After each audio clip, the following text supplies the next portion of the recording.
আপনারা জানেন যে রফিকুল ইসলাম মাদানির বিয়ে নিয়ে ব্যাপক সমালোচনা হচ্ছে। আসলে এটি দুঃখজনক যে আমরা জানি যে রফিকুল ইসলাম মাদানি দ্বিতীয় বিয়ে করেছেন। এটা নিয়ে সোশ্যাল মিডিয়ায় এত পরিমাণ সমালোচনা হচ্ছে এবং তিনি বলেছেন যে মিডিয়া যে এত বাজে নিউজ করে এবং এত প্রোপাগান্ডা ছড়ানোর জন্য এটা আমি মনে হয় বিশাল মহাপাপ করে ফেলছে। আপনারা জানেন যে আপনার হেফাজতের একজন নেতা বিয়ে করেছে এবং রফিকুল ইসলাম মাদানিও বিয়ে করেছে এবং আপনার এর আগেও কিন্তু আপনার হুমায়ুন আহমেদও কিন্তু বিয়ে করেছেন। এটা নিয়ে এত বড় সমালোচনা হয় না। হুমায়ুন আহমেদ বিয়ে করেছেন তার মেয়ের বান্ধবীকে, তো সেটা নিয়ে কোনো কিছু হয় না। তাকে আরো ফুল দিয়ে তোড়া দিয়ে বরণ করেছে এবং সুশীল যারা আছে, সাংবাদিক যারা আছে, তার বাড়িতে ফুলের লাইন সিরিয়াল নিয়ে গেছে। আর এটা হুজুরেরা করছে বা রফিকুল ইসলাম মাদানি করছে, এটা চরম অপরাধ করেছে সোশ্যাল মিডিয়ায়। সে তাকে ফাঁসি দেওয়া হোক এবং এই রকমের এত বিশ্রী কথাবার্তা সরানো হচ্ছে। আসলে এর দ্বারা বুঝে নেন যে তারা কি চাচ্ছে, যে ইসলাম থেকে মানুষকে দূরে রাখছে। এবং এই রকমের বা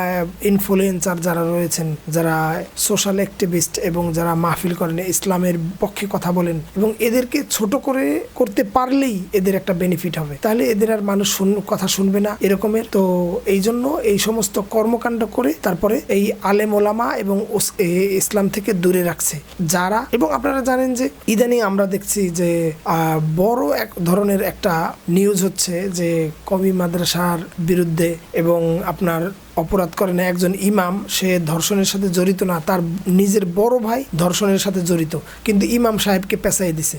আসলেও এই কথা দ্বারা কি আপনারা বুঝতে পারছেন যে এটা কি ইসলামকে টার্গেট করা হয়েছে নাকি রফিকুল ইসলাম মাদানি ব্যক্তিগতভাবে তাকে টার্গেট করা হয়েছে? তো একটা ব্যাপার হচ্ছে যে আপনার বিভিন্ন ধরনের সমালোচনা, এত বিশ্রী ভাষা ব্যবহার করে এবং এত বিশ্রী ভাষা যেটা বলায় বাহুল্য, মানে আমি আশ্চর্য হয়ে যাই। তো একটা বিষয় হচ্ছে যে বাংলাদেশে এমন একটা অবস্থান হোক যে অবস্থানের মাধ্যমে বাংলাদেশের সবাই যেন সুন্দরভাবে বাঁচতে পারে, যেন আপনার সাইবার অ্যাটাক বুলিং যেন এটা না হয়, সাইবার বুলিং যেন না হয়, সোশ্যাল বুলিং যেন না হয়। এটা প্রত্যেকটা মানুষের জন্য দরকার, এটা আমার একার জন্য না, সবার জন্য দরকার। তো একটা ব্যাপার হচ্ছে আল্লাহ তাআলা যেন যারা সমালোচনা করছে তাদের যেন হেদায়েত দান করেন।